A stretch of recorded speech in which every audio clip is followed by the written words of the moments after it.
I bought a cheap inverter because I thought I was saving money.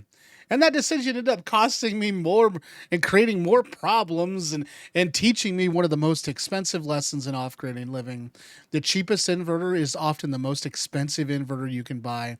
And if you're building an off-grid system, living in a tiny house, preparing for emergencies, or simply trying to run appliances from batteries, buying the wrong inverter can destroy your equipment, waste your battery power, and leave you sitting in the dark before you need electricity the most.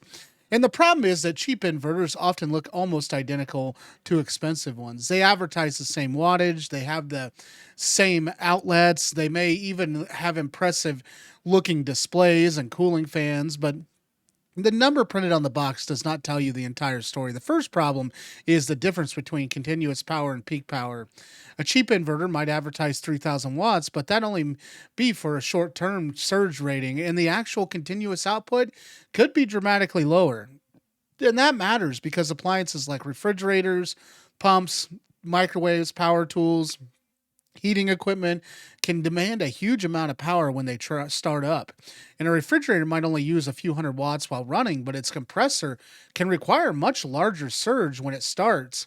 And if your inverter can't handle that surge, it may shut down, trip its protection system, or repeatedly attempt to start the appliance. And that constant cycling is not only frustrating, it can also put unnecessary stress on both the inverter and the appliance. And the second major problem is the waveform quality. Cheap inverters frequently produce modified sine wave power instead of pure sine wave power.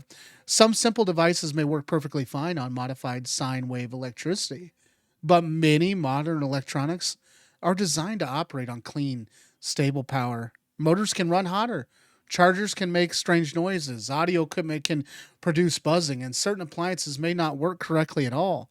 In sensitive electronics, medical equipment, refrigerators, pumps, and anything with a sophisticated power supply can be physically vulnerable to poor quality electricity. A pure sine wave inverter generally produces power much closer to what comes from a utility outlet, which makes it the safer choice for sensitive equipment. And the third problem is efficiency. A cheap inverter may claim an efficiency rating that sounds impressive, but that real world performance can be very different. Every inverter consumes some energy simply by being turned on, and this is called idle consumption. And a poorly designed inverter might drain your battery even when you are barely using an appliance. In an off grid system, that wasted power matters. And if your batteries are limited, losing dozens of watts around the clock can significantly reduce your usage daily.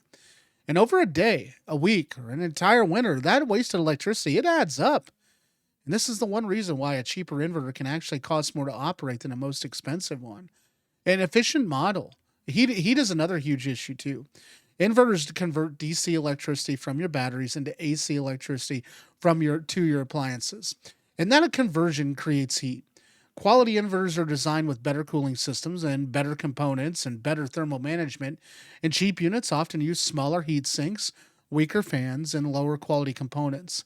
And once the inverter gets hot, it may reduce its power or output or shut itself down completely. In a hot shed, tiny house, garage, or enclosed off grid space, this problem can become even worse. An inverter that works perfectly for 10 minutes in a cool room might overheat after several hours under a heavy load. And when you need the power the most, this is exactly when it may fail. And the internal components are where many of the biggest differences exist. Two inverters may both claim to provide 3,000 watts, but one may use higher quality capacitors, transistors, wiring, circuit boards, and cooling components. And the other, it may cut costs everywhere possible. Cheap components can fail prematurely, especially when exposed to high temperatures, voltage fluctuations, the dust, the moisture, and heavy loads. You may save $100 at the time of purchase, only to replace the entire inverter a year later. Worse, a failed inverter can sometimes damage the equipment connected to it. And that brings us to one of the most important things to ignore: safety protection. A quality inverter should have protection against overloads, overheating, short circuits, low battery voltage, high battery voltage, and other dangerous conditions. Cheap inverters may technically include these protections, but the quality and reliability of those systems can vary dramatically. And if the inverter fails to shut down when something goes wrong, you could end up with damaged equipment, melting wire, or a serious fire hazard. And the wiring is also something people get wrong. A high-powered inverter can draw an enormous amount of current from a battery bank.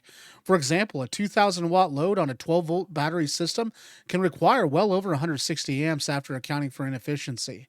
And that means you need properly sized cables, proper fuses, secure connections, and a battery system capable of delivering that current. Buying a cheap inverter and connecting it with undersized cables is a recipe for heat buildup and failure. And the inverter itself may not be the weakest link. Sometimes the wiring is. And another problem is the false advertising. Some cheap inverters use inflated watt ratings that are technically possible for only a few seconds. Others may advertise a large number on the front while providing much less continuous power in actual use. And this is why you should look for detailed specifications instead of simply trusting the biggest number on the box. Look for the continuous output, surge output, efficiency, idle consumption, waveform type, operating temperatures, protection features, and warranty information. A legitimate manufacturer should clearly explain these specifications. And if the information is vague, confusing, or impossible to find, that should be a warning sign. And the warranty can also tell you a lot. A company that builds a reliable inverter is usually willing to stand behind it. A cheap inverter with a short warranty, no real customer service, and no replacement parts may be inexpensive because the manufacturer does not expect it to last very long. And of course, this does not mean you need to spend thousands of dollars on an inverter. The goal is not to buy the most expensive model available. The goal is to buy the right inverter for your system. And if you only need to charge a phone or run a small laptop, a massive inverter is unnecessary. But if you're powering a refrigerator, well pump, microwave, tools, or an entire tiny house, buying based solely on the lowest price is a mistake. You should calculate your expected continuous load, identify the startup surges of your appliances, choose the correct voltage, make sure the battery bank can handle the demand, install proper protection, and personally, after dealing with the headache that comes from trying to save money on important off-grid equipment, my biggest lesson is simple. Never buy an inverter based on only on the wattage printed on the front. Look at the engineering behind the numbers. Look at the efficiency. Look at the protections. Look at the warranty. Look at the reputation of the manufacturer because an inverter is not just a box that magically creates electricity. It's the heart of the system connecting your batteries to the equipment you depend on. And if the heart is inefficient, unreliable, or poorly built, every part of your off-grid setup can suffer. So yes, I bought a cheap inverter. Big mistake. And the money I thought I was saving was not really saved. I paid for it through wasted battery power, frustration, unreliable performance, and the possibility of damaging equipment that costs far more than the inverter itself. So sometimes the cheapest option is the smartest choice. But when you're dealing with the high electrical loads and the equipment that powers your entire system, cheap and affordable are not the same things. Do your research. Buy an inverter that matches your actual needs. Install it correctly. And remember this. The best inverter is not necessarily one of the biggest numbers at the lowest price. It is the one that can safely, efficiently, and reliably handle the job you are asking it to do. Thanks for watching today's video. If you found value in today's video, please subscribe, and we'll see you guys tomorrow.